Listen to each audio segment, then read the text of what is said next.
What's going on, everybody? Welcome back to another episode of Gaming with the Bros Cast, episode 215.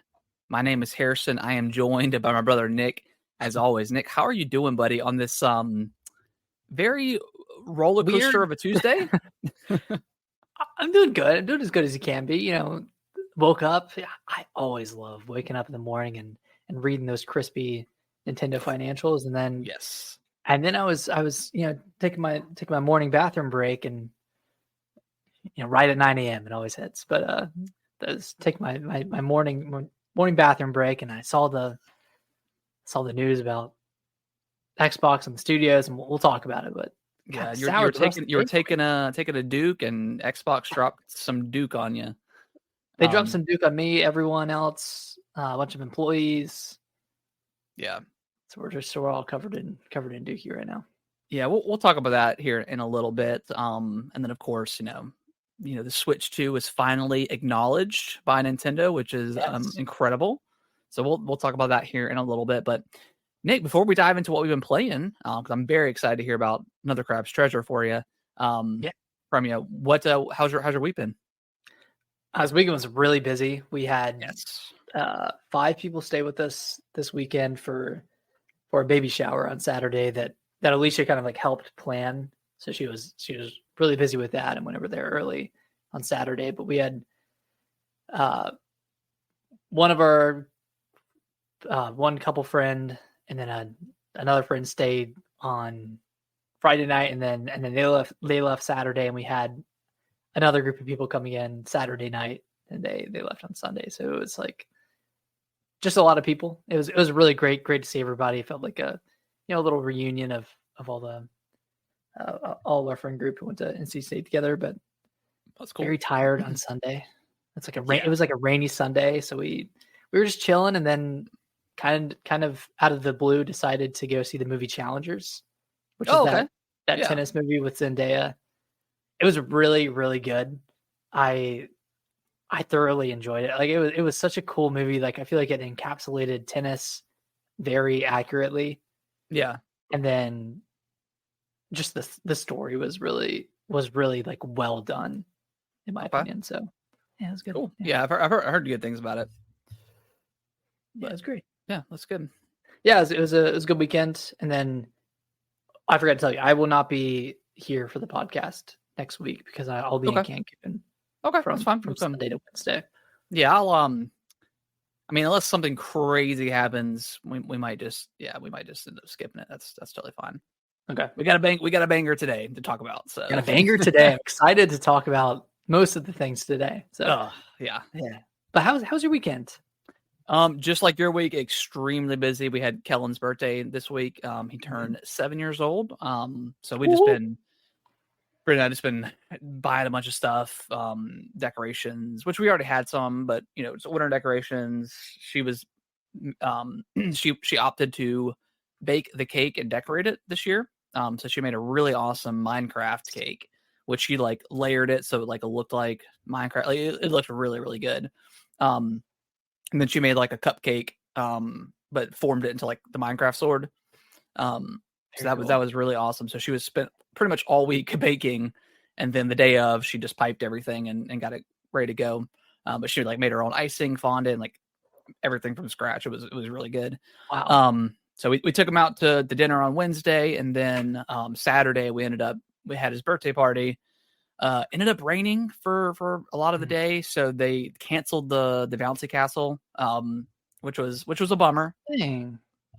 Which I mean, in hindsight, like they probably could have brought it because, like, funny enough, like the exact time frame which we had requested it there was no rain at all. Like there may have been like maybe 10 minutes of like a light sprinkle. So I was a little bummed out personally about that, but and so was Kellen at the beginning. But once like all of his friends were there, we had like a bunch of kids show up. He was good. They started out in our basement playing, and then as soon as I realized the weather wasn't going to be too bad, I sent them outside. We had like blow up Minecraft swords, so they were playing tag and stuff like that. So yeah, they had a really good time. We cooked hot dogs, burgers. Brittany made broccoli salad. I mean, the kind of the cookout works. Oh yeah. And then I think everybody left around like 6-ish, and then we cleaned up, and then we just chilled and had a couple drinks, and did our thing. But it was a really good weekend. And then Sunday, man, I probably have not slept that much in a long time. Like, you should sleep all day, like just during the well, day. I mean, I got up with Kellen, like made him cereal and stuff, and then fell back asleep, and then got up again and went downstairs and was watching some TV. I was gonna play some Stellar Blade, but then I was like, you know what? It's like it's rainy. Like I'm just gonna go upstairs and just lay down in the bed and just see what happens. Just see what happens. See where it takes me. See where it takes me. Just see where it takes me. So I ended up falling asleep, and then Kellen came up like 30 minutes later, and fell asleep too. So he was tired, and we both ended up waking up till like 8:30, which 8:30 p.m. Yeah, which I think we got in bed at like 5 maybe. So it was like a good long nap. Oh man, that's great. That's lovely. Yeah, and then woke up and went to McDonald's and got a nice chicken sandwich. Got the kids something. Did you get the McChicken or did you get the chicken sandwich? No, I got like the spicy deluxe with like the tomato and the lettuce and a little like spicy deluxe, sauce. Bro? Yeah, it was and like the fries were like really hot and like it was a great McDonald's experience, which McDonald's is like very 90-10 on the freshness scale. So 90 freshness or 10 freshness? 90 like not fresh, and 10 like you might get hot fries. You gotta hit the sweet spot. Like when you almost want to be burned by the fries, and that's when you know that they're. That's how it was. Like you always grab that little the little car fry. You dabble in it and grab it. Absolutely. Okay, let me ask you a question, because Alicia kind of thinks I'm crazy for doing this, but when you go to Chick-fil-A, and do you go to Chick-fil-A a lot? Well, we probably go once a month, maybe something like once that. A month? Once or twice. So when you're taking it home, do you grab any car fries on the way home? Of course, I got to test them out. I don't do car fries on the way home for Chick-fil-A. I but save it all. I do. I'll do one.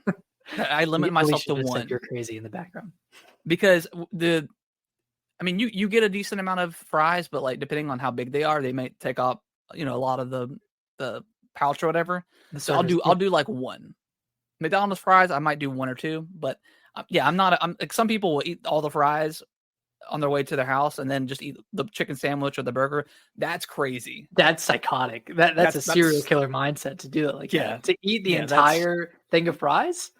Yeah, that's crazy. There's a cadence. You go like, and it's not a set order, but you got to do like a little bit of sandwich, a little bit of fries, sip a drink.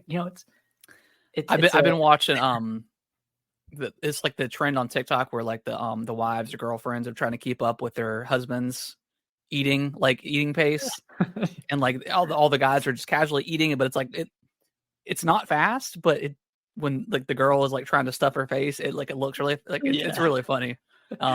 But yeah, one or two fries. If you're dogging the whole box of fries before you get to the house, like what are you doing? And then you just got a raw sandwich. Yes, sauceless fries and a raw sandwich. It's crazy. Yeah, that's even in the car. Like I still have to have that cadence of like, okay, a couple fries, bite a burger or sandwich. Yeah, if you're on like a road trip or something. Road trip, yeah, of course. That's crazy talk. Like, dogging the whole thing. Yeah, it's just Also, one more thing I forgot to mention from this weekend. I commend you, because I'm not a shot guy. Like I don't take a lot of shots, and I know you. Like you're really good at it. You dabble. Yeah, I'm a professional. You're a professional. The girls went out for book club on Friday night, so all the guys got together and hung out and drank some beers and all that stuff, and drank some beers. And then one of my friends from DC, he got in and hung out with us for a little bit, and we went home, and we got back to the house, and we met our other friends there who were driving in from Charlotte, and we got home. And he was like, "Shots? You guys want to do a shot?" I'm like, I was like, I guess, and I got out the Sailor Jerry, the rum. I don't know if you've had Sailor Jerry before, but it's like a dark rum. Yeah, I'm actually drinking it right now, but it's just a little like a dark rum. And granted, we're all like 20, 28, 29, 30, and all three of the guys took a shot, and I've never felt like older in my life because we all took it and then we all just reeled. We were like, oh, I was like, I like swallowed it wrong, so I was kind of like, I had to like re-swallow it, which is a nice just the burn. worst. Yeah, just a nice burn. But I was like, man, it's almost like a skill, like a science taking a shot, and I'm just not good. But see, like if it was warm too, right? Yeah, I mean, yeah, it was room temperature. So is it like a what's the flavor of it? Is it like a Captain Morgan, like a spice rum? Like a spice rum. Okay. Yeah. See, I can't. Yeah, I'm not good at those. Like, what are you good at then? Like the whiskey, vodka, not well, vodka. the only thing that I really take a shot of is like Jim Beam apple, because it's like Okay, just kind so of that sweet. has a flavor. Yeah, That has a flavor. Yeah, or if like we go out and they don't have Jim Beam apple or something like that, we'll get like Crown apple or something like apple. Like apple's like the go-to. Big apple. Like, but if it's just like a straight shot of like tequila, that always makes me wince. Like that's just, and like vodka, I can't do straight vodka very much. I don't think I could. It's today. horrible. Yeah. I remember the first ever, and sorry, I'm sidetracking us a lot, but the first ever shot I did was and it was at Trace. It was Trace party, wasn't it? With Diego Diego brought you, or was that before? No, I didn't have a shot there. I just had. Well, actually, you did. No, that was Everclear. Yeah, that was Everclear. But did you have a shot of Everclear, or did you have like a shot of like the Mountain Dew and Everclear or something like that, like a mixture? It was probably Mountain Dew and Everclear. Okay. But the first straight shot that I remember was Jack Daniels, and that was with Brendan and Ben, and I took it, and it was at like our old house's like kitchen. Yeah. I took it and I immediately spit it out in the sink. I was like, what is that? Yeah, Jack Daniels is not. Yeah, I'm not a big fan of Jack introductory drink by any means. No. Yeah. I and see, like, I don't even think it's that good. Like, it doesn't taste good at all yet. Like I bought. I think I talked about on the podcast, but I bought the Brothers Bond bourbon. They finally had it in North Carolina. So I'll make every once in a while. I'll make like just like a that on on the rocks or whatever. And sometimes if I take a too big of a sip, it'll like I'm like like just feel the little hairs growing on my chest. Yeah, it's like very like bourbon's good if you like just sip it, like a little tiny sip at a time. Yeah, nothing more than that. Yeah. Otherwise, yeah. I was having I had a glass last night when I was playing Stellar Blade, and I just took a sip, and it was too much. I was like, oh god. Well, bourbon and boobies. Yeah. Bourbon and boobies. But yeah. It was a good week. Nice. Yeah, long-winded way of saying good week. Yeah, it was good. Ready to get back to the kind of the norm, which Brittany's birthday is next week, this Friday, so we're going out, so never mind. Hey, but next week. Yeah. But how much have you gotten into deeper into Stellar Blade? I am through. I got like so I guess, how far are you in it? I got to like the city, and I did like all the side missions you could do there, and then I'm in like the big desert hub area. Like kind of like that open world area. Yeah, and I've been just exploring that because like it's just so fun, man. It's just such a really cool vibe to run around with the music playing. I mean, we talked about it last week, but just like the music is so good. Like the combat encounters are so fun. The few bosses that I fought in are really fun. Like, yeah, I'm just having a really good time with this game. Like, I'm not necessarily rushing it. I'll probably play. I'm definitely gonna play some more this week now that I've finished Another Crab's Treasure. But yeah, I'm just really enjoying this game. Yeah, me too. I'm like kind of like taking it slow, doing things I want to do instead of like trying to rush through the main story. Yeah. So I've gone through that, and I've gotten like the first like major thing that you need to get. Like you probably had that like debriefing with the Oracle guy, and he's like, you need to get 3 of these, whatever's. Yeah. I've gotten the first one of those. Okay. and then I've gone back to the city, and like you can kind of like see the city change and kind of not rebuild, but just get more populated.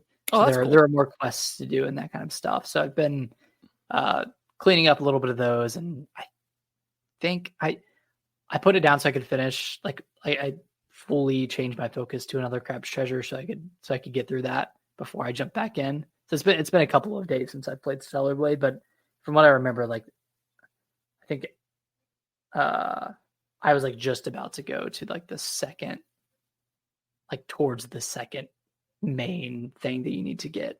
Okay. I'm Cool. like probably 7 hours in, 7 or Okay. 8 hours in at this point. Yeah, I'm probably 3 or 4, maybe something like that. It's really good. I Yeah, think the I like it a combat lot. is great. Exploration, like for me, this game is checking all of the soulsy boxes that you can check. Like the exploration is rewarding. The combat is it's obviously challenging but fair, I think. Yeah, like I struggled with one boss last night, and it took me probably about 10 or 11 tries. Um, but yeah, Which once boss was that? it was the one. I mean, it was in the desert area. It's like the top, the northern part of it. It's I don't know. I think it was like almost the same boss fight you have right before you get to the city, but it was just like another version, maybe. It had like a different like skill set, but had like the big ring around its head, and, like Was that down in a pit? yeah, it was in a pit, like kind of a pit area. Okay, I have not beat that boss yet. Oh, okay. I think that's just where I think I stopped playing. Like I ended the night having not beaten the boss, and I Okay. haven't been back to it since. Gotcha. But that one was challenging. What was your strategy for beating that guy? I mean, assuming we're talking, 'cause it's in the first like desert area, but it's in like the northern side. Because like that's where you get like one of the health upgrades. It was up in there. I think it's the same. Maybe I'm talking about a different boss in that area because that area was like a little bit further in Yeah. to like the main area. I don't know. Yeah, we might be talking about different Okay. bosses, but I think there are like a couple of like overworld, not Yeah. overworld, like There's side like bosses. I think I fought in at least 3 bosses in the overall area. Mhm. But yeah, the one I talk about basically my strategy was like just try to parry as much as Yeah, possible when you can. And then he does this move where he like throws like a rock at you or like gravel or whatever. And I just do like I just hold triangle down and do like the warp sword strike, and it'll warp you to it. And then I've got the upgrade where if you tap, as soon as you land the first hit with that, you tap triangle and circle, and she does like a kind of like a whirlwind attack. yeah. So it gives you like some extra damage and stuff like that. So try to. I mean, it took me quite a few tries to do it, but once I did it, I was pleased. But my hands were like hands were hurting pretty bad after that. Yeah, it's a Um, fast-paced game. yeah, and like the PS5 controller, it's so wide that like I don't know. Sometimes it It feels a hurts. little funky Yeah, to play with compared to the Xbox controller. it does, especially for Soul. Well, this game is a little bit different with with the action button being on the face buttons, but Mhm. yeah, it feels a little off when you're trying to play like a Souls like game. But yeah, Celebrate, man, it's good. It's really good, and for all of it, again, just to have all this stupid controversy around it is so ridiculous and whatever. Yeah, There's it's so edge lords funny. on both sides of the argument It's so of funny seeing. Yeah, there are. I think there are weirdos on either side, but it's really funny seeing like people post these screenshots of like, oh, like this is version 1.0 and this is version 1.2, the censored version, and there's like a fraction more of Eve like covered up, and it's like, dude, there are like 50 other costumes that I are want to way more see revealing. 3 inches of cleavage versus 1 inch. This is Yes, bullshit. it's so weird, and then seeing those petition videos from all those guys that are like, stop the censorship, like, does this look like a guy, or does Well, it? Yeah, what was that one video? it was the one I think. I don't know if I think you had retweeted or something, but like he was like shirtless, but he was like kind of Yeah, he ripped-ish, I works out, yeah. guess. He like you know And he he was lifted like, up the shirt, right? he's like, do you think this is the body of an incel or something? Like, Do you think it's this like, is the wife of an incel? Do you think it's this like, is the bro, like bride? if you use the word incel, like He's you're probably an probably incel. an incel. Like, come on, And it was like the most Jesus. like, oh man, that was I was like, that's so this funny. is like what's the term? Like you're joking, right? Like this is, like, This has to be satire, yeah, right? this is satire, right? Right, Right? Please, right. right? Like, don't bring your wife into this, please, please. Yeah, the body. This is the body of an incel. It's like, bro. Is this the gym? Is this the home gym of an incel? This guy, I don't know. It might Yeah, be. probably. I mean, you look, I don't know, Based man. off of you posting a video on a petition page for uncensoring Stellar Blade. I don't know. But aside from all that stuff, which is no part of the It's just been such a slow developer's New fault. Year's, like such a slow news time for everybody. Like You gotta find we've something. got to, there's got to be something that we have to fight over Mhm. to get us through. I just cannot wait. At first I was like, I can't, like, I'm not ready for it, but I cannot wait for the Grand Theft Auto 6 controversy and just Inevitably, yeah. yeah.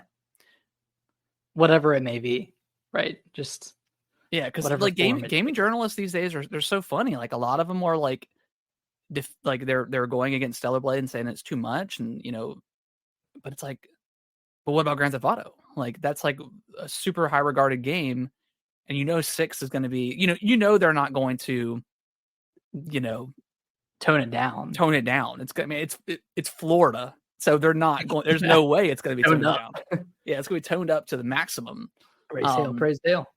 Yeah. So I can't wait. At first, like again, I was like, I'm just not ready for this internet and today's Twitter, but I'm ready, baby. I'm ready to dive I'm into ready. these Yeah, comments. we're primed up. We're ready to go. Yeah. But Nick, another Crab's Treasure.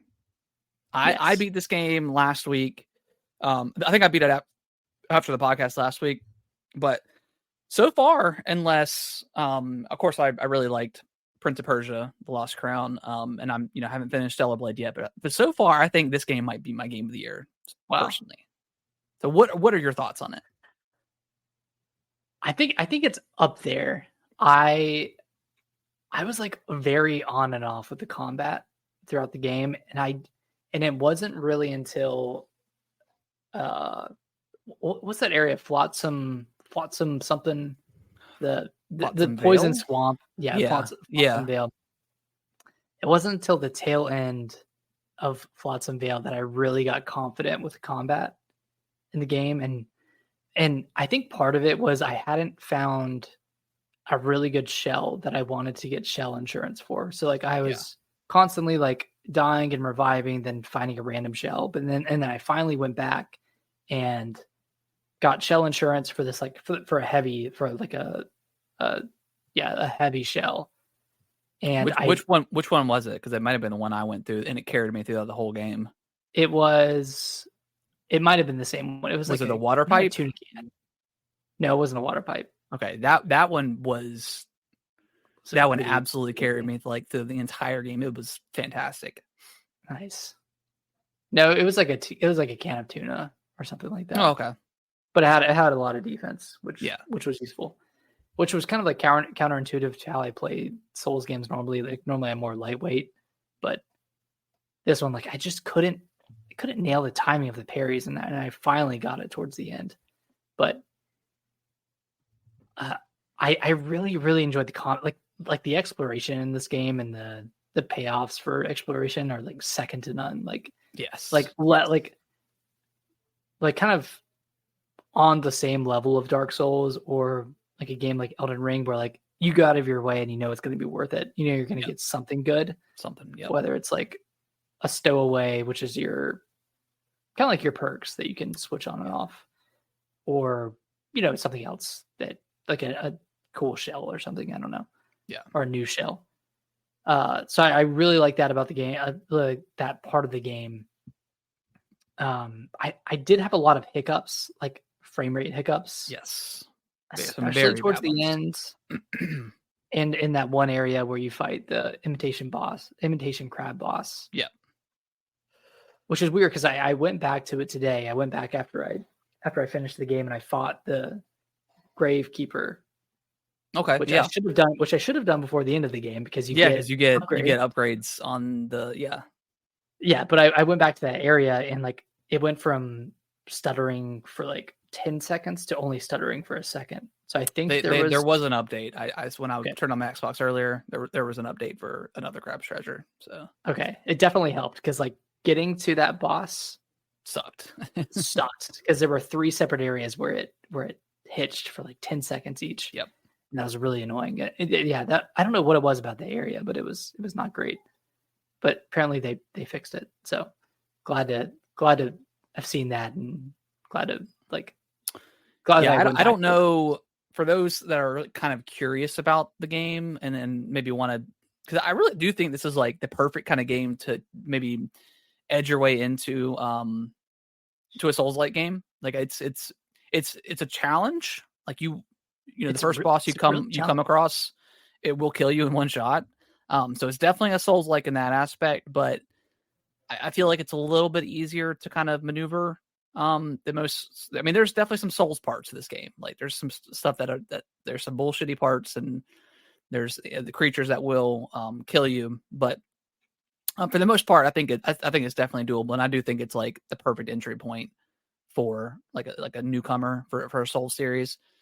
Maybe play it on Xbox Game Pass or PlayStation 5. I don't know how. I heard the Switch version is not super great, and if it hiccups so like really like it hiccups super bad on Xbox, I can't imagine what it does on the Switch. So I would recommend it on Xbox. If you've got Game Pass, just give it a shot. I think it's definitely worth it. Yeah, definitely worth it for Game Pass. I think it's worth the price of admission too. I think it's $30. $30. I think it's like it was number 2 on the eShop, which is crazy. It's pretty good. I mean, it's been kind of hyped up for a while. Yeah, like, it's been in a couple of like either directs or like the Nindy. Yeah, I think they announced. I mean, this was last week that it sold over 100,000, which is pretty good for an indie game like this. Yeah, I really like clicked like the combat itself is very just kind of standard Souls. Like you have your traditional like standard attack, and then if you hold RB, you do like your power attack. But like the pairing with the shell is different too. And it really whenever I fought like the queen at the very beginning, like kind of like the first like big boss fight, like it started to really click with me. More so, and I'm not a very good parrier in like any other game. Like Stellar Blade, I feel like I'm actually pretty good with. I can kind of nail it. But for like most Dark Souls and like Sekiro, like I'm just not. It never quite clicks. And this game, it really did. Like I had such a good time with it.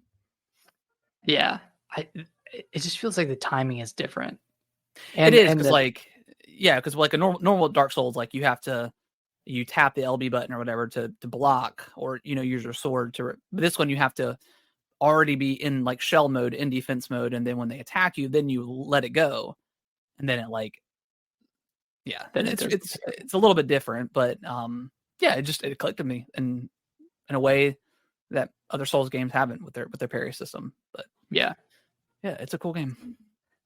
Yeah, and like I really enjoyed the very last area of the game, kind of like the sunken city kind of area. Yeah, or like the what's the floating area in Elden Ring? Oh, Farum Azula. Yeah, that's kind of like they had like an Azula part. Kind of equivalent to that. I don't want to spoil anything for anybody, but there's a certain boss fight that has like 2 phases towards the end of the game. Did it get you with its phases? No, it did. I kind of saw it coming. Okay, because of the previous enemies. Okay, that I had fought. So it definitely caught me off guard. Like I had put my controller down like on my lap. Because you get the achievement for beating it. And then I had like put my controller down, like I grabbed like my drink and I took a sip, and then all of a sudden like the health bar, I'm like, what the? So really, cool moment. That boss, which I thought was going to be the final boss, was surprisingly easy. I beat it on my first try. Yeah, Yeah. me too. I was like, I think, and I had like the hammer, like I had Yeah. like hit one of the shells. So I had the hammer on my sword, and that was just taking chunks out of the health. Oh yeah. And then there's another two-phase boss after that, and then another one after Yeah. that. So you think you're done, and then you think you're done again. I think they could have cut out one of those two-phase boss fights. And granted, it's not all in succession. There are Yeah. There's save points between all of them. But yeah, by the time I got to the very last boss fight, I was like, and this was last night when I got to it, and I couldn't beat it. I couldn't beat him. I was like, the man, final boss fight. yeah, the Yeah. final one. I was like, man, like I don't know what I'm doing wrong. Something isn't clicking. And then of course I picked it up today and beat him within like 4 tries. Did you unlock the ability to, like, instead of like reeling the opponents in, like you do, like it catapults you towards them and then you get like a big slash on them? Yeah, I had all the abilities unlocked, but I didn't use it. That one came in clutch. That But one won it for me pretty much. does it do an attack when you It does. get Yeah. Yeah. It'll do like an attack, and then like I think it throws you up in the air too. So like you can actually do like an additional attack. So yeah, that Wait, one really came in clutch. how do you do that when it does the little skill check, like reeling in thing? Uh I think you just have to maneuver it like You just the line away from like the enemy. Like you have to like I know, but like once you complete that, how do you warp to them? oh no, so there's 2 different variations of that skill. So you have the one that reels them in, but then if you hold LT and then click RT, it'll jump you to them. Like it'll catapult you to them. And that doesn't require you to do like a little skill check mini game. No, that one does not. It Oh, automatically shoot. it Okay. automatically puts you over to them. Yeah, that one came in handy, especially for the squid boss fight, the one with like the cowboy hat, whatever, gunslinger octopus guy. The Ceviche sisters, or oh no, sorry, That was also a cool boss fight too. That was That's it cool. was kind of a gimmicky boss fight, but Yeah. it was cool. You're talking about the one in that like sunken area. Yeah, right before, the final boss fight of that sunken area. Yeah, Yeah, that move. I didn't love that move area. came in clutch. but- Yeah, with the giant spider or the giant crabs that shot Never you. defeat any of those. I never even tried. Okay, I got underneath them and like I did a couple of hits and it didn't I really was like, take this much. isn't anything. I was like, yeah, this is like. I was like, this is clearly an enemy that I just got to run away from. Yeah. That area was a little bit annoying. Yeah, I That feel was like probably like the worst area in my opinion. they could have skipped that, and it would have felt a little bit more concise.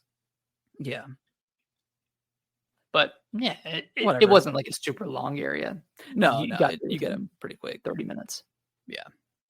But yeah, I mean, it hits all the bullet points of a Souls like. It's got its backtracking, and it's got like shortcuts and stuff, mixed with like a 3D action platformer. Like it's Yeah. all the platform and stuff is really cool. Especially there's a couple of really cool spots in like the floating area where like you have to do like the traversal stuff, like to jump off the like the sponges. And Yeah, that was then- cool. Did you get the night helm? No, I never found that. Oh, okay, yeah. Was that in the Farah Missoula area? Yeah, that's like the strongest. I think it's the strongest shell you can get in the game. Okay. But that's in that area. So yeah, I think I did. I think the only 2 achievements that I have to unlock now are to get all the shells, and I think to max out the health. I went back and did all the secret bosses and stuff, which was cool because like there's one like behind a waterfall that I completely just didn't even miss. So you just have to just go through, and there's a boss fight back there.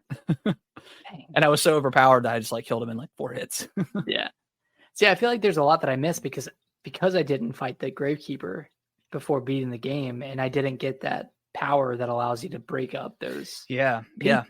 So after I Oh, beat the I went mantis back and- punch. Oh my Yeah. god, dude. That's like the best ability in the game. Like that that cleared. It's made some of those boss fights so easy, especially the final boss fight. Like I used the Mantis Punch so much on him. See, I didn't use any of the special abilities because they were all level 1, and I didn't even think about like leveling them up. So, note to everyone else, note to self: take advantage of the mechanics of the game, and if something seems like it's off, it's probably because you haven't unlocked the ability to upgrade it yet. Like I kept looking at the different abilities and like, oh, level 1, level 1, level 1, and I never connected like how do I even upgrade these? How do I make these more powerful? Because they weren't doing anything. Yeah, I just randomly kind of came across that boss, and he just destroyed me every single time. And I was like, okay, clearly like this is like maybe like an optional or side boss that I can come back to. And I did. Like a couple levels later, I came back and beat him, and then he became friendly, and I was like, oh, this is how you upgrade this stuff. So yeah, man, yeah, you would have had. I think you would have had a little bit of easier time with some of those boss fights. and that's so funny. With it, I feel like this is the same scenario that happens with like every Souls-like game. Every Souls game. Something you miss over. Yeah, yeah. I feel like this is like Lies FP for. Yeah, I feel like we're switched. Like I loved Lies of P, and you thought I was like you liked it, right? You didn't think it was like I really liked it. I really did. I don't want to go back to. Well, I hope that hopefully they put that DLC out soon, and I'll go back to it. Yeah. And then you loved Another Crap's Treasure, and I thought it was great. And then I got to the end, and I beat it, and I went and got all that extra stuff. And then I explored more in the stands between, and found a bunch of other stuff. And I was like, damn, like I wish I would have done this before. Yeah, see, I explored a lot before I moved on to each. Like I pretty much tried to go into like every nook and cranny of each level before I moved on. Yeah, I just got like I picked, like I said, I picked up Stellar Blade, and then I just was like, oh, let me try Another Crab Treasure, and I just got mesmerized by it. Like it just absolutely like sucked me in immediately. So and it ends very darkly. Like it kind of does. I mean, the whole game is like pretty dark. I mean, instead of souls, that you're trying to purge out the microplastics inside of you, and like all those little like loading facts that it gives. Like it says, oh, there's microplastics in your body, and there's nothing you can do about it. Yeah. Yeah, it's very sad. Hopefully they put out some DLC or they do like a sequel to this game, because there's so much more they could do. I mean, like so many more enemy types that they could do. Like, I mean, like sharks weren't even in the game really. So I mean, there's So there's so much. There's so many avenues they can go down. Yeah. So yeah, I highly recommend it. Whether you like Souls games or not, I think it's a good entry point. And with Game Pass, I think it's kind of a no brainer. At least try it. And then other than that, I've been playing so much Fortnite. I'm like, oh my God, man. Still grinding. Still grinding. I'm probably going to finish the battle pass. I mean, the season doesn't expire until the end of May. So just been grinding it, man. Having a good time with Kellen. Although he's a little frustrating to play with, because like if he dies or we don't get the Victory Royale, or as the cool kids say, the Vic Royal, the Vic Roy, he gets really mad and he like quits. Like we were playing earlier, and he died. Like he ran off and he got killed, and they, his body was down for a second, and they ended up shooting him. Yeah. Or no, I think we were running through the storm, and I made it out because I had like a flying ability or something, a flying pickup. He didn't, and he died in the storm. And he got mad and left. And then I ended up like 2 minutes later getting the Victory Royale. I was like, buddy, we won. He's like, but I died. I was like, but it doesn't matter. We won. Yeah. So I think it's a little bit of a learning curve for him, because like he just once he dies, like he wants to be like, revived immediately and stuff like that. I'm like, well, like if we're trying to win, like we have to kind of play the long game, be strategic. So he didn't really get that, but I'm trying to. He gets frustrated easy with games and other stuff too, where if he doesn't win, he just wants nothing to do with it. So yeah, but he got some V-Bucks for his birthday, so he's got I don't think he's bought any skins yet, but he bought like a little. They just added Star Wars stuff in there for Star Wars Day. And they had like a little rideable, one of the rideable vehicles from Star Wars. as an emote, so he likes that. Is he into Star Wars? No, he just likes it because it's like a little AT-AT, and it's like a Okay. miniaturized version of it, and he's just Yeah. like walk like and you can move with it too, so it's really cool. But I'm all in, dude. Like I've been playing like crazy. Like 8 p.m. every day. They refresh the shop. Oh my god, you've been there for the refreshes? I've been checking it out, man. I haven't bought anything. Like I haven't purchased anything yet. Like now, as soon as they add like some more Dragon Ball Z stuff or the Attack on Titan skins that I missed, I'll probably pick up those when they drop. But yeah, I've been checking every day, so I'm locked in. You're in it. You're in it. Yeah. I'm locked in. Oh yeah. All right, let's dive into the news because we got a lot to talk about. Yeah. Do you want to end on Nintendo? Like end on a higher note? Yeah. Let's start low and high. Okay. Low and high. All right. Well, I'll let you read the story about Xbox. All right. So announced today, Xbox is shutting down Tango GameWorks, who made Evil Within 2, Hi-Fi Rush, and Ghostwire Tokyo. So a lot of really good games. And then they're shutting down Arcane Austin, who produced Redfall last year to not critical acclaim. Didn't do very well. It was a bad game. Yeah. Yeah, it was a bad game. And the other two that they're shutting down, Alpha Dog Studios, who produced Mighty Doom, which was an iOS game, and then Roundhouse Games. I'm not exactly sure what Roundhouse Games did, but a lot of their staff is transitioning to another team under Bethesda. So it's four Bethesda studios that are getting shut down. It's not clear how many layoffs there were across all of the studios, but I'm sure we'll know in the coming days. Yeah, this is just it's just shitty, man. Like Xbox, like where do we even start, man? Like, I mean, let's start with Hi-Fi Rush, which was their first critically acclaimed game in like 10 years, like so long. I know. Yeah, they're the highest rated game in forever. Highly rated, but Forzas are always higher, highly rated. But like original IP, like a really good game, which I do need to go back and finish. But yeah, like they're I mean, like this was like kind of like a critical darling across the industry. And it just came to PS5, and so like it's just weird. Like and they kind of flaunted it too. Like this is such a great game. They ported it to PS5 a month ago, right? Like back in March, 2 months ago. Yeah, month and a half. And then like I don't know what that effort was, if they were planning to shut down the studio. Like, was that just a last ditch effort to get some additional sales?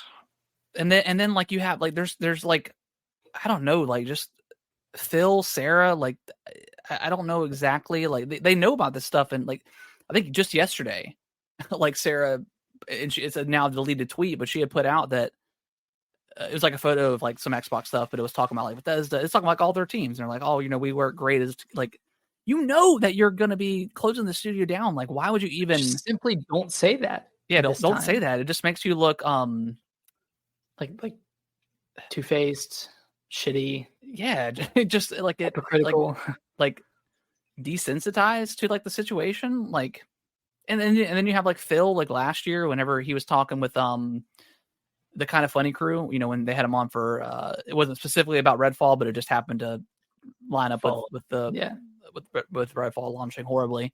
He was just talking about how like the thing he loves about his team is like they let their studios create whatever they want, and then you have something like Hi-Fi Rush come out and it's beloved, and then you shut them down.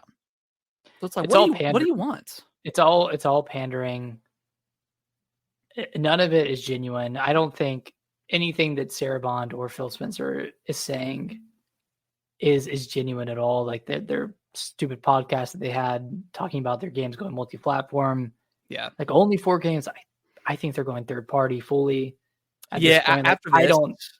Yeah, and then like, yeah, after this, like everything is coming to everything. Halo, Gears, like it's nothing's gonna be first party anymore. Like after this, who's actually excited for anything Xbox hardware related? I'm not. Like I'm not excited for Hellblade 2 because I know that the studio is probably going to get shut down after it releases. Yeah, I'm not excited for. Yeah, that's what I had tweeted earlier. Is like, okay, like I don't see in a world where Hellblade 2 sells millions and millions of copies. Like it's just not. I don't think it's realistic, and I honestly don't think it's going to increase like Game Pass subscriptions by a ton. So you have those two things. Yeah, you have those two things. And the game's gonna be great. Like I have no doubt that the game's not gonna be good. But I don't think it's gonna sell. I don't think it's gonna sell millions of copies because it's on Game Pass. It's not gonna increase Game Pass subs by a lot. And it probably cost them a lot to make this game. So if it doesn't do well or it doesn't meet this magical expectation that they have, yeah, I could totally see Ninja Theory being shut down by like the end of the year. And that's not something you, as a fan of gaming in general, like screw the console wars. That's not something you want to think about. Like, why am I playing this game? Yeah. You know what I mean? Like knowing that this studio, regardless, is probably going to get shut down. And then same for Avowed. Like I wouldn't be surprised if Obsidian ended up getting absorbed into like Bethesda's main studio. Yeah, to help out with like Fallout 5 or something like that. Right. Trying to pump that out as fast as possible to keep up with the hype train of the TV show. Which good luck pumping that out within a span of 4 years. Like, yeah, I don't know, man. I mean, we talked a little bit about before the show. Like, I've always been on the side of Xbox, mainly because it's like I think it's my favorite place to play games. Like, I enjoy the ecosystem. Of course, I love Game Pass. I just even down to like a controller. I just prefer. Yeah, it's not as like high techy as like the the PS5 controller, but it's like a basic controller that just feels really good in the hands. And I just always enjoyed their controller layouts. So I've always kind of defended them, but like I can't. You can't. This is like the camel that broke the straw. The straw that broke the camel's back. I can't. I mean, it's the camel that broke the straw's back too. It broke the straw. Like there was a point today where I was like, man, do I just cancel my Xbox subscription? Like, do I even want this shit anymore? I was thinking about canceling Game Pass. I was like, no, I want to get through Hellblade. I was like looking into getting a Steam Deck. I was like, man, should I just sell the Xbox and get a Steam Deck? I mean, not sell the Xbox, but like, should I just kind of move my interests elsewhere? Because if all their first party games are going third party, I'm sure Starfield is going to go third party with. I'm sure with the Shattered Space update. I fully expect there to be like a Game of the Year or Complete Edition, or no, I guess not complete because I think there's a couple of expansions in the works. But yeah, I fully expect Starfield to be on PS5 at the end of this year for sure. And to be honest, thinking about a game like Elder Scrolls, I don't want that to just be on Xbox. Yeah. I want it to be cross-platform because what if the game doesn't perform up to these, crazy expectations that they have with a game like Elder Scrolls 6? Like now, like, man, if you were to ask me a week ago if I thought the Bethesda acquisition was a good thing, I would have said yes. But now I don't think it was. I don't think this acquisition or Activision acquisition was great, costing them $70 billion. And now they're trying to, scramble to find the resources to continue supporting Call of Duty. Yep. Then they just got rid of, 1,900. They laid off 1,900 employees across a lot of their studios. And now they're shutting down these studios. Like, man, like the corporate greed is crazy. It's like they just want to focus on like their big sellers, like Call of Duty, and they've got like Candy Crush and shit like that. But it's really frustrating because like you said, like Hellblade, Avowed, what if this Indiana Jones game doesn't do well? Like, are they going to shut down Machine Games? Like, what if it sucks? Like, what? I really I don't know what the vision is anymore. And I thought I did even after, after their podcast and they came out and said, we got these 4 games, we're going to, kind of explore this territory of putting, some of our stuff onto other platforms. And I was like, okay, you know what? That makes sense. Like that's where Xbox has always been going. But you've been gobbling up all these companies and now we're starting to close them all down. I just don't get it. Yeah. I don't get it. I feel like they're just always a day late to everything. You know what I mean? Like, I feel like they're chasing trends. They're trying to create these mega hits. They're trying to, create these like viral sensations that you can't create, right? It's very organic, like something like Power World, Helldiver's 2. You can't create that with the intent of it being huge. Yeah. And you just gotta get lucky. You gotta get lucky, and I feel like off. Like the ethos of Xbox right now is just it's so different than like Nintendo, where when they were down and bad with the Wii U, like Iwata he was taking pay cuts to avoid laying people off, because layoffs, like they don't breed good products from the people who remain at the company. Like people are just scared for their jobs. They're not, given the freedom to be creative. Like, if I'm an employee of like an organization and my head of like my studio is taking a pay cut, granted he's probably being paid like so much money that a pay cut's probably not a big deal, but like just the fact that he's doing that, like that will motivate me and like make me want to, okay, let's dig in. Yeah, let's dig in. Let's get the company back up, Right. It's like we're in this together. It's like a camaraderie thing. Yeah. And I don't know if that's just, I mean, because we look at Square. I don't think it's in the news. Is it in the news this week? But they just canceled a lot of projects. I think like $150 million something worth of games. So it's definitely not like just a Japanese thing that I've seen. It's just Nintendo, or at least unless we just don't hear anything, like they're so radio silent with their layoffs or something like that. But I'm sure with like the how the internet is these days, people would find out. But like they've got something that just works with Nintendo.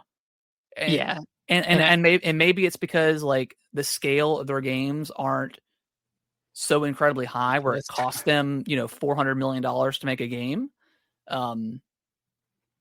Maybe that's or at least like every single franchise cost. Like I'm sure Tears of the Kingdom probably cost them a lot of money, but like like Mario, Kirby, like we'll talk about here in a little bit. Kirby's like 7 million. Like there's just something that they've hit like this really perfect stride with their game development, where they've figured out a way to make really fun games that don't break the bank, and they can just like let their teams be kind of creative as they want to be. And they don't have to be super hits, right? Like a game like, Fire Emblem Engage or something like, Princess Peach Showtime. They don't have to sell 5 billion copies to be a success. Yeah, it doesn't cost them. It doesn't cost them that much to make. I mean, gosh, how much do you think Princess Peach cost them? Probably not that much. Yeah, I bet the marketing costs more than the game itself. It's probably not the case, but But I mean, gosh.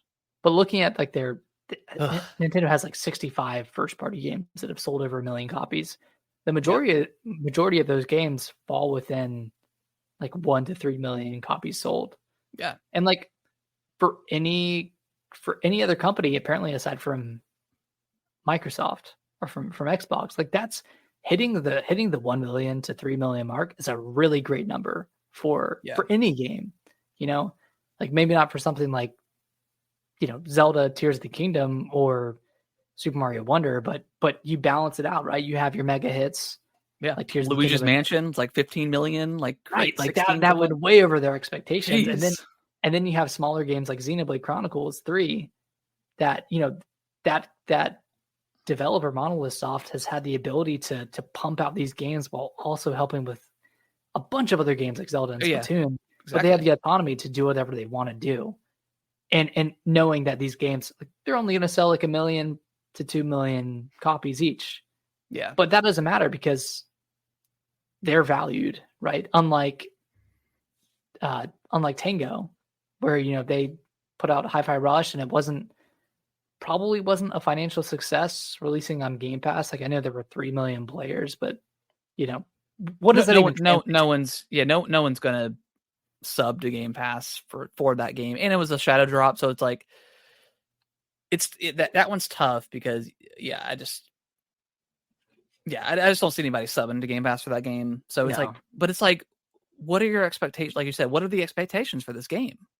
Like Like you shadow dropped it, but you didn't put any marketing behind it. zero marketing. It Like was a until after the $40 fact. game. But it was still like a critical Yeah. success. So And I then don't I 1 don't month know. after, or like a 1 month and some change after you put it out on another platform, you're like, oh, we're just gonna shut the studio down. It makes no sense to me, man. I really just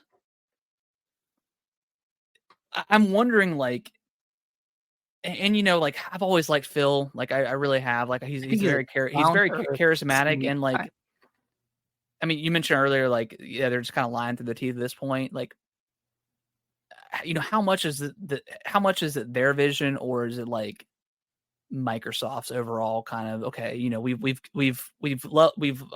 had a long leash with absorbing all these studios, buying all these studios, acquiring all these studios.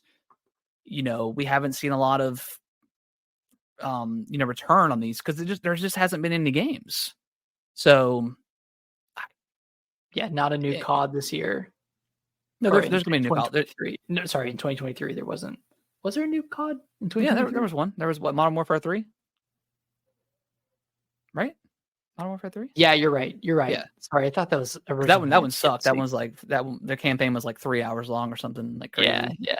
Um, Okay, so they had a shitty COD in yeah. 2023. So this is like the first Call of Duty, like technically, underneath Microsoft's, wing. And like we just came off the announcement of like the direct, that's happening next month for them, and they're having like a Call of Duty. I mean, they haven't confirmed Call of Duty, but it's Call of Duty showcase right after. So a lot of people are speculating that's Black Ops 5, which I think Black Ops is like The the best. favorite, Call of Duty franchise right now. So it's just been like, man, like it's been crazy. Like last year they had the developer direct, what a lot of people liked. Hi-Fi Rush came out. Then, they had the Redfall came out and just sucked. It was horrible. Starfield comes out, and while I thought it was okay, but I think a lot of people realize that Bethesda games and how they make their games is kind of like old at this point, Yeah. outdated. And then you have like all the people, oh, Starfield's dead, blah blah blah. It's like, well, it's a single player game. People just moved on. Like Steam concurrents aren't everything. So like I'm trying to justify and be on Xbox's side and all this in this matter. And then they have a really great developer direct, in January. All those games look good. Avowed looks. I need to see more of that Looks game. better than it did. Indiana Jones looks promising. And then all the stuff started happening with Like the layoffs. the layoffs, and then Xbox, all that stuff got out there about these games going, third party. They had their stupid podcast, and then I feel like they kind of started getting back on top a little bit now that you were getting away from that podcast. Got the the June Direct announced, and then we're back here. It's just like they just never Like can continue the momentum at all. yeah, it's like they can't catch a break, but they're not like it's all their fault, right? It's not like, Yeah. oh, they're just What was people Xbox? want to No, get it's like them. the stuff they're doing. And did they ever actually come out and say anything today, or is this just all third party reports? I know Tango came out and said they had a Yeah, they had something on Twitter. But has Tango. Xbox or Sarah or Phil mentioned anything? They've been No, silent, which it was just the developers. weird.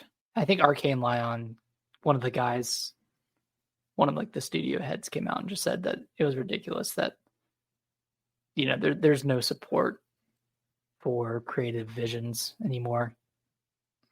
Yeah. I think that's telling from Xbox. It just doesn't seem like it seems it doesn't seem like there's any vision with where they want Xbox to go. Yeah. Like acquiring Activision was a bit of a reach, and I don't think they knew what to do with Activision necessarily. but they just wanted to like gobble up as many companies as they can. So Yeah. I don't know, man. Thank God, like thank God, like I know Toys for Bob are like screaming in their studio right now after this happened, because I mean they were going to get shut down. They were one of the first ones to get shut down, and they got their way out of it.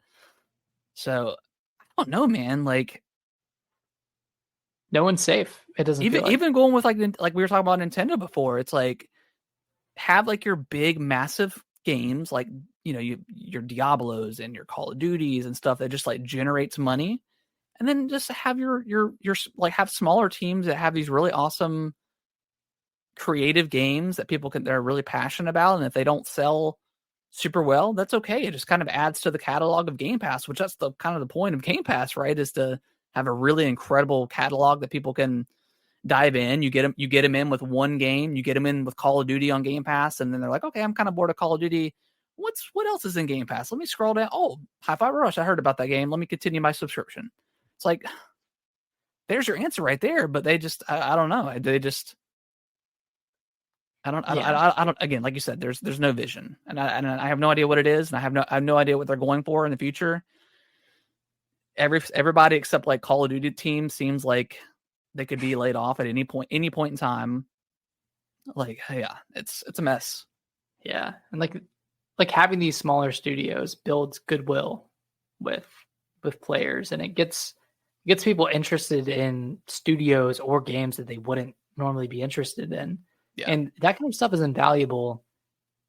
I just like what they were saying in that email, like, oh, we're allocating resources to what was the phrasing, like not mega hit games, but high impacts, right? Yeah. High impact games. I mean that sounds exactly like Square Enix, like what they're doing.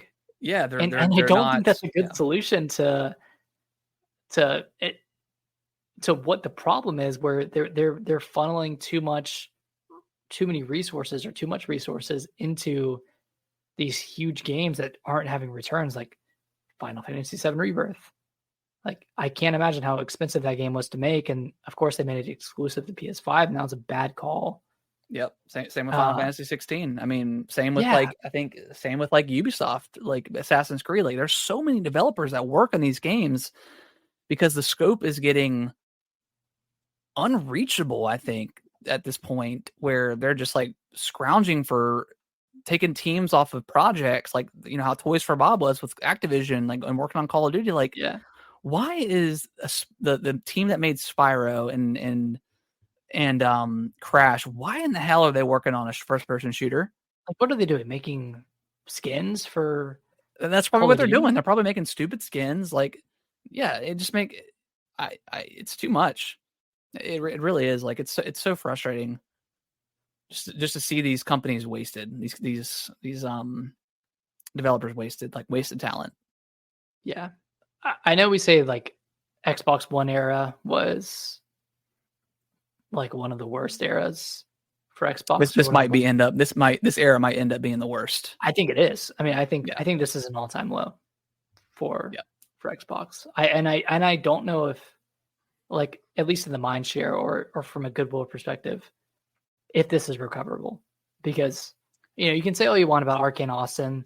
There's a lot of people on Twitter right now, and I generally don't always agree most of the time with Twitter and like what people are saying, but there are a lot of people like this feels big to me, like shutting down versus your normal Stellar Blade. Not like nobody fucking cares about Stellar Blade and its controversy, but this feels like this could be pretty huge. It feels like fuck you, Xbox. Like I'm actually done.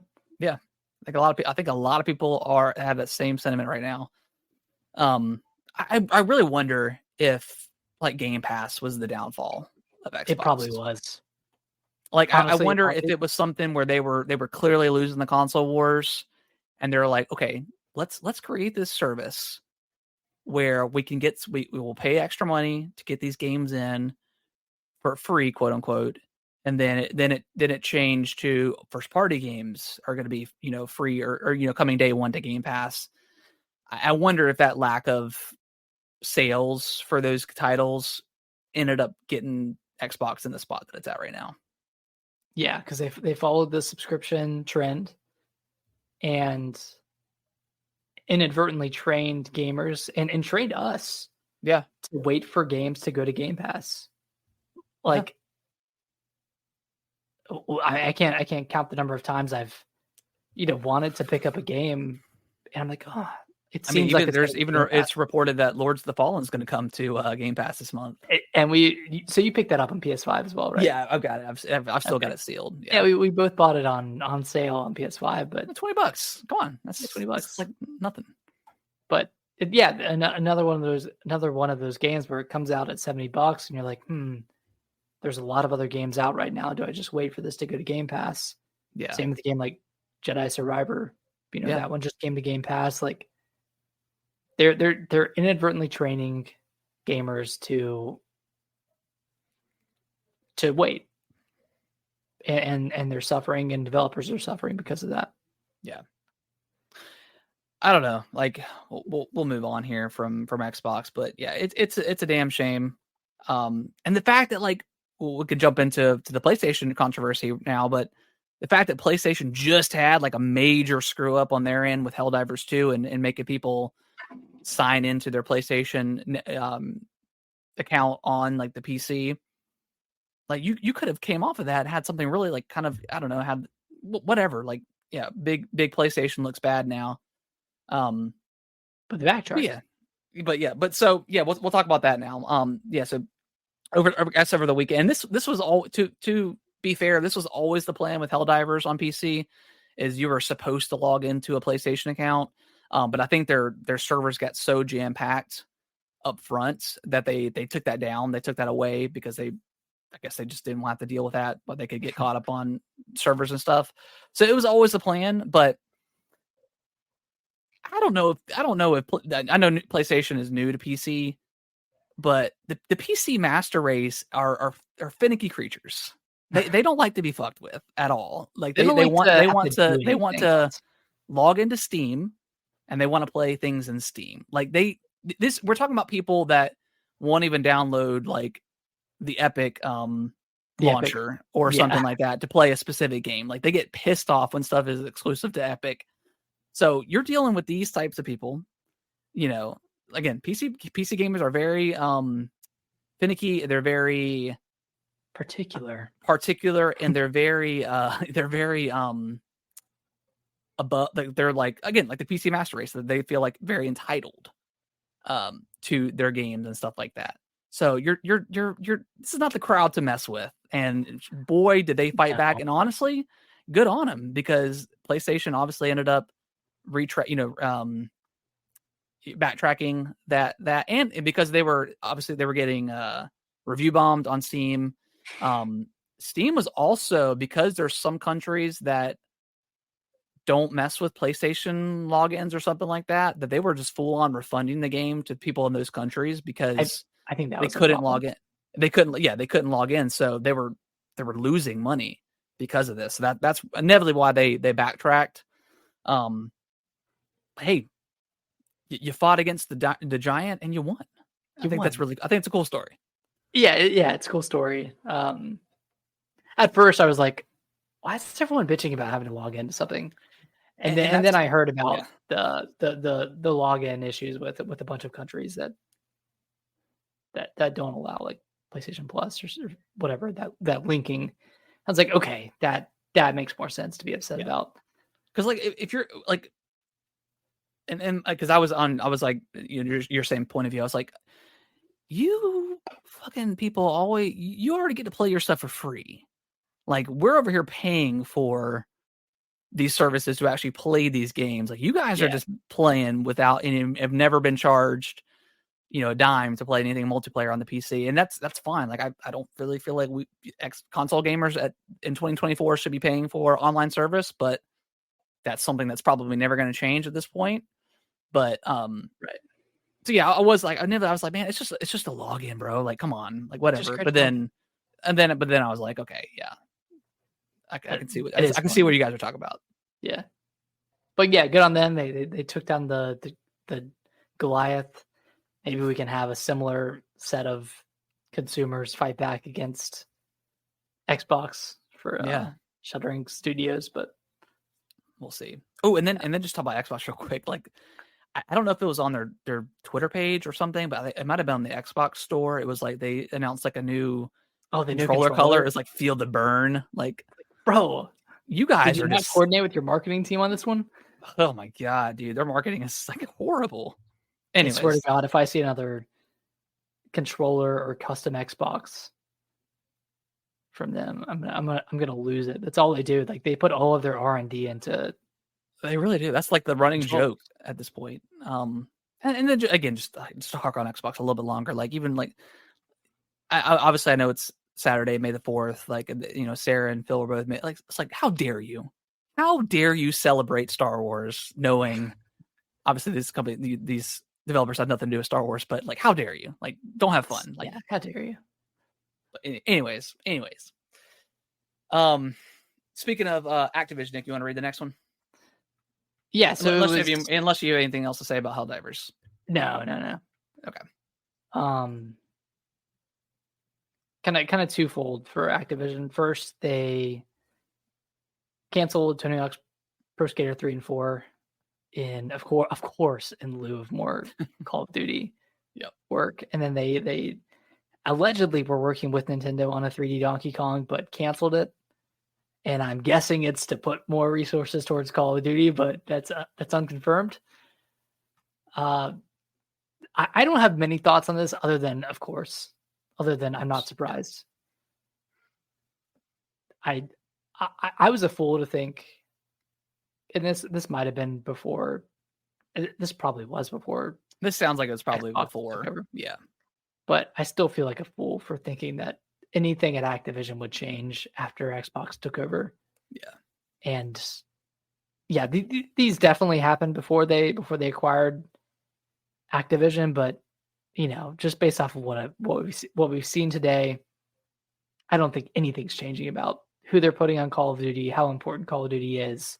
Yeah. I think if anything, they'll put more Bethesda people. They're gonna double down. Yeah, double down the shittiness. I don't know. What are your thoughts on these two cancellations? Not much. Like honestly, like I mean, I wouldn't trust Activision to make a good Donkey Kong game, anyways, unless it was Toys for Bob. And maybe that's who it was. I have no idea. That would have been perfect. And I also I don't even trust them to make. Well, I guess they did make 1 and 2, which was really good. But that was Vicarious, right? Yeah, that's right. Yeah, and they got moved on over. They're on Call of Duty now. Jesus Christ, God, dude, so stupid.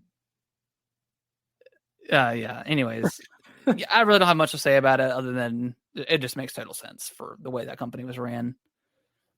So yeah, Jesus, man. Here's it. Can we pivot to Nintendo? I need to end on a good note. Yeah, I'm getting sad. I'm getting pissed off. Yeah, sad boy, pissed off boy, whatever. So yes, originally we postponed the podcast because of the Nintendo financials and potentially some Switch 2 news, and we got both. So Nick, you want to dive into the financials? Let's dive in. I guess first we should dive into that tweet, the Furukawa tweet. Yeah, the Furukawa one, and yeah, just a random 3 a.m. tweet, which I think is 9 a.m. in Japan, so it makes sense. Yeah, it's around that time. Sometime in the morning. Yeah. But essentially, he said that the Switch successor will be revealed within the next fiscal year. So that's before March 31st, 2025. Yep. I'm assuming it'll get revealed sometime this year. September or probably October, maybe. Kind of following like along. So, I mean, that's the thing, too. It's like technically it could be revealed in like January, not come out until like the end of 2025. But I don't think they're going to do that. I just don't feel like they have enough stuff in the pipeline left in the Switch, and I think it's just kind of time. So yeah, I'm thinking like a September reveal in their direct, or maybe have their normal September direct, and then I don't know after that, and then reveal after that, launch. And then have it launch early. March. Yeah, like very similar to the Switch. I hope it follows that cadence because they get that, the early adopters in March and Q1, Q2, and then that other bump in the holidays. So that was like the kind of the first official mention of a Switch successor, which is very exciting. And I think in one of the Q&A, or in like the Q&A, the investors Q&A, Furukawa, it's Furukawa, right? Furukawa. Furukawa. Yeah. He was asked a question about like what is the nature of the next console? Like, is it kind of in line with the Switch? Like, is it in that same kind of in that same family? And he confirmed that yes, they should think about it as like a kind of a direct successor to the Switch. So yeah, it's gonna, allegedly follow that same structure of like, oh, it sounds like a Switch 2. Yeah, sounds like a Switch 2, which makes sense. Like that's kind of what they've alluded to. Yeah, and like the leaks last week kind of confirm, right. Sound exactly like what we would want from like a Switch 2, Switch successor, whatever iteration, whatever the case is. So yeah, it makes perfect sense. Yeah, and then the second part of the tweet was confirming a direct for June that has no mention or does not feature the Switch successor, but will obviously cover games for the back half of the year. And at this point, we know of no games that are coming out past June, past Luigi's Mansion 2, which is a remake / remaster. So kind of the doors are open for when does that launch? Luigi's Mansion 2? It's I think it's late, like mid to late June. I think.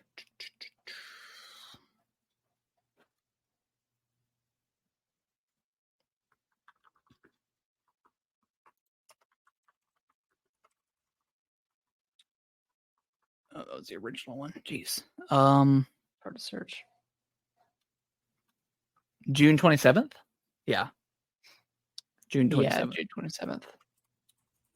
So there's got to be a direct before that then. I'd imagine. Yeah, I get that final trailer for Luigi's Mansion 2. Yeah, that falls on a Thursday. Yeah, because they changed their release schedule for their games, so everything comes out on Thursdays now. So yeah, anywhere between the 3rd and like the 26th is open for a direct. So I would imagine it's probably going to be in like the first couple weeks. I don't think they can. I think they can have it before, obviously, a couple weeks before Luigi's Mansion. Mention it one more time, whatever. I'm sure that game will sell pretty well, considering Luigi's Mansion 3 sold so many copies at this point. But yeah, that's exciting. June direct. Yeah, I think that now's the time, man. First one this year. Right. Oh my gosh. Yeah, I think now's the time for Wind Waker and Twilight Princess. I'm so ready. If any direct is going to be the direct, it's this one. It would be very Nintendo of them to wait until the last year to finally give us these damn games. Yep. And then same for Metroid Prime 4. I think that's a holiday game. If it's not here, it's a launch title for Switch 2. I think this is the final game for Switch. I mean, it was promised on the Switch. I think it's coming to Switch. The first game's announced, and I think we're gonna get a big special edition for this game too. Like, oh yeah, I'm ready. Yeah, I'm ready to see it. It's gonna be bad. Yeah, very ready. Give me some new amiibos. Just give it to me, man. I'm ready. I'm ready for those Samus amiibos, man. Yeah, but like outside of that, I mean, aside from the rumored Fire Emblem 4 remake, I don't know that'll be there. What else they could put into the back half of the year. I'm sure it'll be mostly like remakes and small titles. I'm sure there's I don't see any new Donkey Kong or obviously Mario games. I think that's all just going to be slated for the Switch 2. For the Switch 2, Xenoblade X, Xenoblade Chronicles X. Do it. Put it on there. I mean, even that one, I'm like, should they just put it on Switch 2? Yeah, that's true. Yeah, that probably needs that would probably look really nice on Switch 2. Yeah, Switch is using like similar architecture, processing power to the Wii U. There wouldn't be like much of an upgrade with that. I mean, because other than and there's probably some other games, but Twilight Princess, Wind Waker and Xenoblade Chronicles X are like the last big three that haven't been ported from Wii U, right? Star Fox Zero? I mean, maybe. Sure. Nah, I think Star Fox is dead. Yeah, I don't know how they. I don't know if it was ever like fully alive. Honestly, like if they're gonna do, I think they should do like another Star Fox like adventure game, and then have like obviously like the ship combat be very Star Foxy. But yeah, I don't know. Never really been a big fan of the Star Fox franchise, but yeah, I mean, Wind Waker and Twilight Princess, give it to me, or give me like a remake of Oracle of Ages and Seasons. Mm-hmm. I think we'll get something Zelda. I think is pretty. Yeah. I feel like they've kind of been doing like one Zelda thing per year. Yeah, or like I mean, every we're coming other up year. on I mean, when did Zelda Tears of the Kingdom release? Was it May 13th? Yeah, I think so. May 12th, May 13th. May 12th. I think it was May 12th. Yeah. So we're coming up on the 1 year anniversary of that. I don't know. We're not going to get anything for that, but yeah, I think we'll get something Zelda related. What would you prefer? Would you prefer like a remake of the 2D games, or obviously, I mean, Twilight Princess, Wind Waker. We've got those on Wii U, so like I'm excited for it, but I don't know. I think I'd prefer the 2D, like the Oracle games, and yeah, I think it'd be really cool if they added in like that canceled third game. The third game, so yeah, cool. Yeah, that would be cool. Like, yeah, Wind Waker and Twilight Princess is great, but I played both of those on the Wii U. We were there for those, man. Like we played them. I want them again. Like I just want to round out my collection, but yeah, it's not. Yeah, what improvements would they make to Wind Waker? Like that one's already been improved so much. I don't think they can. I don't think there's anything they really can do. I mean, they already improved it. It already looks great on the Wii U. Maybe make it look a little sharper. I don't know. Twilight Princess, that one still looks pretty ugly on the Wii U. Yeah, see, Twilight Princess really needs to be remade, I think. Because that art style doesn't hold up. It's very muddy. Yeah. It's like that. It's a very muddy art style. I mean, if they would have done like a remake of Twilight Princess, that could be really cool, but I don't think they're gonna do that. Yeah. That's probably too much work. Something Zelda. That's all I want. Just something Zelda related. Okay. I've been itching, man. I've been itching. Like I've thought about booting that Tears of the Kingdom back up, but it's too much other stuff to play. But yeah, Zelda's just such a fun franchise. It really is. They really don't miss with Zeldas. Not even Skyward Sword. I really liked the Switch version of that game a lot. Yeah. That one was improved greatly. Yeah. Mm-hmm. I don't know. I don't know what I like. I don't know if I need anything else out of the Switch. I feel like it's had such a good legacy, such a good life cycle. Do you think they put games like GameCube games or anything, or you think that's holding up for the Switch too? No, I think if anything that would be on the Switch too. I don't think we see like any more. I would love to see Smash Brothers come to Smash Brothers 64 come to NSO and have online support. Is that not on there already? Is it? I don't know if it has online, but is it already on there? I don't think it's on there.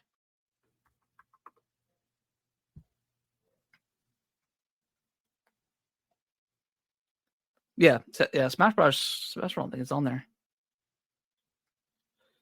That could be really cool to come and have like online support. That could be really cool. Yeah, that'd be sweet. Dang, I guess like back to basics kind of thing for Smash Brothers. Right. Yeah, other than that, I don't really know what else. Like, I don't think we're getting anything like super new. We might get like another Kirby game or something, like a kind of a smaller Kirby game. Yeah, end of life. I think that Fire Emblem game is probably gonna come. I don't know. I'm excited. I'm just excited for this direct because it's very unknown. It's a direct. Yeah, it's a direct, and those are always exciting, whether they are good or not. And B, it's just who knows? Like anything is possible and nothing's possible. Who knows? Like just it's the swan song. Potentially the final direct. You never know. Yeah, because like if they don't announce the Switch 2 this year and they wait until announce it next year, did they even have a September direct? Probably To not. announce? I don't really feel like they need Especially to. They would. Especially if the Switch 2 launches early next year. I think they would just save everything for the Switch 2 like presentation or direct, whatever it is. Do you think we get like an N64 mini? Do you think that's a possibility? I don't think so. I don't think so. It'd be really cool to go on. I think they kind of like relied on that. They stuff during the Wii U. Yeah. Like the legacy mini consoles and Really like cool, the amiibo and that kind of stuff. Yeah. That I don't think they need to rely on it anymore. Yeah, the amiibo is kind of slowed down tremendously. Especially since Smash is done. Yeah. Which is it's still cool getting it with with new games like Xenoblade that don't necessarily have Smash functionality. Those came out like way after Xenoblade 3 came out. Like it kind of didn't make any sense to me, but it was really cool for those to come out just in general. So yeah, they're cool. Yeah. And then you want to just briefly talk about the. Oh, go ahead. No, yeah, I was going to dive into the actual financials. Okay, so what do we got? I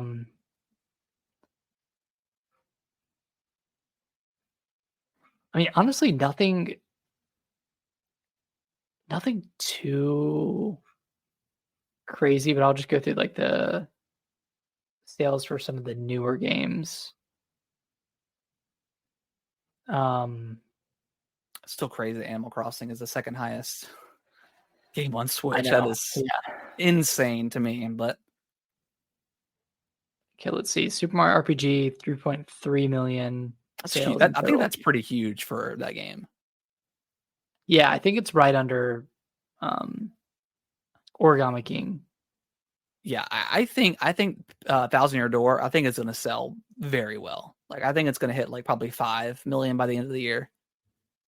I think it'll sell very well for them because people seem to like that RPG style definitely more so than like the Origami King kind of mechanic there.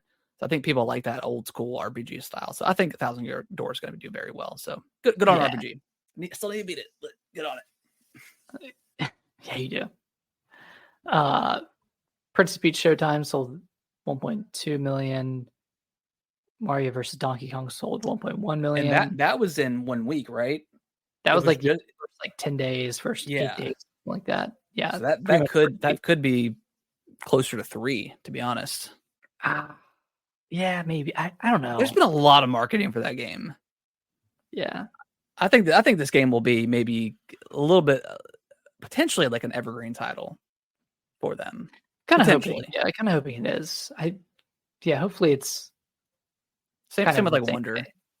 Yeah. Well, Wonder's definitely evergreen. That one's at 13.4. It's crazy. I don't know if Mario versus Donkey Kong is going to be evergreen. That one's just over 1 million. So that's good for that game. That's really good. It's good. Yeah, definitely good for that game. Pikmin 4 is still selling well, 3.5 million. So happy for Pikmin. So happy. It's such a good game. A really good game. God. Tears of the Kingdom, very, very slow. Like very short legs, it seems like. That one's only at 2. Everybody that wanted that game literally bought it like in the first month that it came out. Yeah. That one's weird. But I guess, I mean, Breath of the Wild is what, over 30 now? 32? Yeah, it's over 30. So, I mean, 10 million in then less than a year. This could sell more over time, especially like a new system. Like someone gets the Switch 2, maybe skip the Switch, and like they advertise Tears of the Kingdom, or maybe we don't know if I mean, it's pretty much confirmed that the Switch 2 is going to be backwards compatible both digitally and physically. So maybe they'll have some sort of like up-res version. So maybe they'll pack that game in. Maybe they'll do a Tears of the Kingdom bundle this season, holiday season. I could see them doing that. Yeah, yeah. And like you have to think like Breath of the Wild took 7 years to get to 30 million. Like 20 million in a year, no matter which way you cut it, it's pretty damn good. And then of course, like you have your evergreen titles, Mario Kart 8 Deluxe, Switch Sports, Animal Crossing New Horizons, and Pokemon Scarlet and Violet. Those are all selling well. And then I think the only other major thing is that their hardware projections for this year are, I think, around like 13 million, which it's still pretty high given the software that they're putting out this year. So that makes me think that they have something else major in the chamber that they're going to reveal at the June Direct. Do you think this will be the first year, whether or not the Switch 2 gets announced, that they'll have a price drop, or do you think they'll just continue with the bundles? I really think they're pushing to be the number one selling system of all time, getting past that PS2. Like, so I think we get the price drop this year, $250. What if it comes in June? What if it's next? What if it's at the Direct? Like, why not go ahead and put a price drop in now? Yeah, it's like, and by the way, we're reducing the price to $250 or $200, and then you can have your $300 bundle, with Tears Christmas time with Tears of the Kingdom and Mario Kart and everything else that they do for the OLED. I'm assuming. Oh yeah, the OLED, yeah. Like drop the light down to like 150 and then OLED to 250 or 300 or something like that. Maybe I forgot. There's the base. Do they have a base Switch anymore? The regular one, or is it pretty much all OLEDs now? I think it's mostly OLEDs. Okay. But you could always do like 300, 250, 150 for the 3 tiers. Yeah. That'd be cool. Man, it's always crazy to think that they've gotten to 141 million consoles sold without a price drop. Not a single one. Like PS2 was like, they were practically free. They were like, they were like $80 at one point towards the end of its cycle. Once they had like all the really cool slim models and stuff. Right. What if? Do you think it's a possibility that they do a Switch like a light OLED this year? That would be pretty cool. That would be pretty cool. Because that screen on the light is really small. Yeah. Definitely compared to the OLED. And it would look really good too. That, like, at this point, I mostly play my OLED in handheld mode. Yeah. Because I've just been playing like smaller titles, like Balatro. Like, I almost thought about picking up a Balatro t-shirt when they released the merch. I didn't even see those. Oh yeah, go on Twitter. I think it's under their Balatro Twitter page. But yeah, they've got like a coffee mug. I think a couple of t-shirts with like the base Joker on it. It looks pretty cool. I have to cop that. I don't know if they would invest resources into making a light OLED, but that would be cool. But yeah, I think a price drop could be very interesting. That could be cool. I think it could. They'd probably outsell Xbox. Oh, for sure. This holiday season with the price drop. Yeah, I don't know if there's any like probably without it too, but yeah. And granted, like with the Xbox stuff, like the general public doesn't know anything about anything going on internally with Xbox, like, and they don't care. Or do they care? But it doesn't feel good. It feels very bleak for Xbox right now, and who knows if they can ever turn. I don't know, man. But any last thoughts on Nintendo? What's Mario Kart 8 at?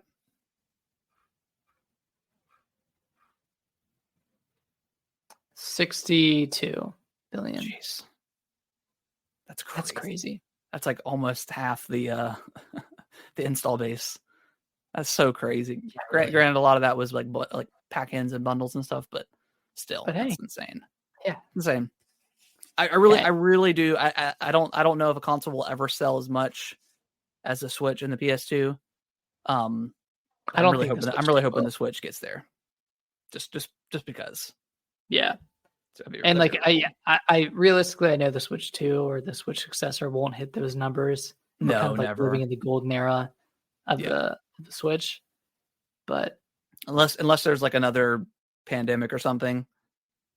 Which, God, I hope there's not. But yeah, let's knock on some wood on there. But yeah. Right place, right time, right games. Yep. That was their formula. And they didn't I don't feel like they bulked up any during. They didn't like over hire or anything like that. They just kind of kept the strides going. Kept on grinding out the games that they wanted to work on.